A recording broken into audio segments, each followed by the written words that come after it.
this special press conference on Operation Sindoor. We will begin with opening statements by the three senior officers to my right here, who have been directly overseeing operations during Operation Sindoor. We have Lieutenant General Rajiv Ghai, Director General Military Operations, who will cover the aspects related to land domain. Air Marshal A.K. Bharti, to his right, Director General Air Operations, will provide insights on the air domain. And to my right is Vice Admiral A.N. Pramod, Director General Naval Operations, who will cover aspects on maritime domain. Following their briefings, we will move on to the question-answer session. I now request the DGMO to commence the opening brief. Thank you, Sandeep. A very good evening to all of you, ladies and gentlemen. You are all by now familiar with the brutality and the dastardly manner in which 26 innocent lives were prematurely terminated at Pahalgam on the 22nd of April.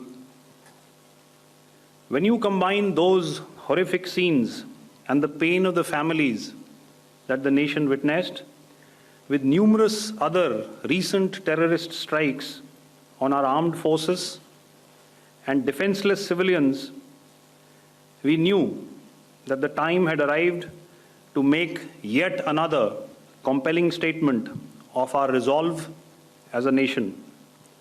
Operation Sindoor was conceptualized with a clear military aim to punish the perpetrators and planners of terror and to destroy their terror infrastructure.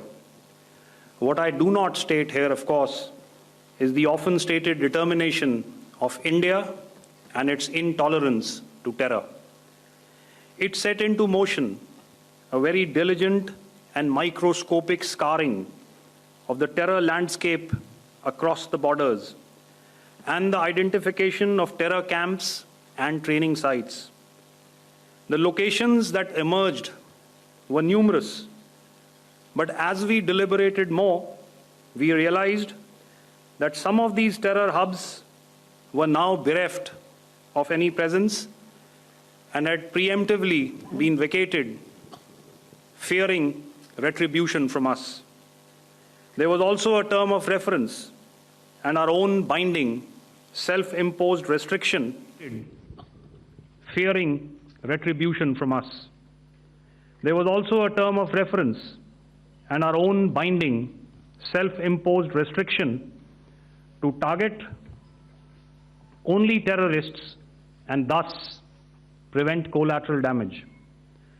There were 9 camps that you are now all familiar with, which were confirmed by our various intelligence agencies to be inhabited.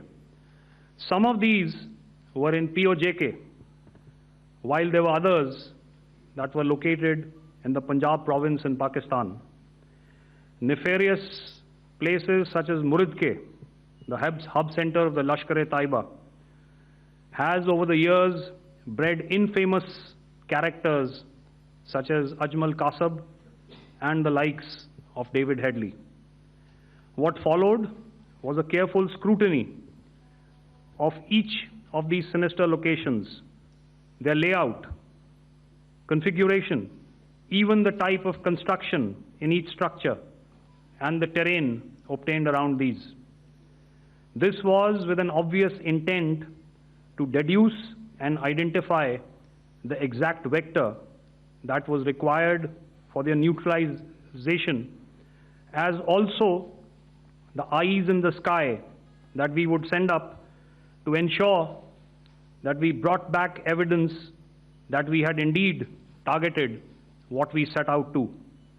The precise images of these engagements on that fateful and historical night have already been showcased during the first press statement on the 7th of May that was helmed by our Foreign Secretary. I have no doubt in my mind that we achieved total surprise And those strikes across those 9 terror hubs left more than 100 terrorists killed, including high-value targets such as Yusuf Azhar, Abdul Malik Rauf, and Mudassir Ahmed that were involved in the hijack of IC-814 and the Pulwama blast. The line of control was also violated soon after by Pakistan, and the erratic and rattled response of our enemy was apparent from the number of civilians, inhabited villages, and religious sites such as Gurudwaras that were unfortunately hit by them, leading to a sad loss of lives. The Indian Air Force played a major part in these strikes by engaging some of these camps, and the Indian Navy provided wherewithal in terms of precision munitions. The Indian Air Force obviously had their assets up in the sky, and I will here request Air Marshal Bharti, the Director General of Air Operations, to detail for you the methodology that the men in blue adopted to successfully manifest this mission.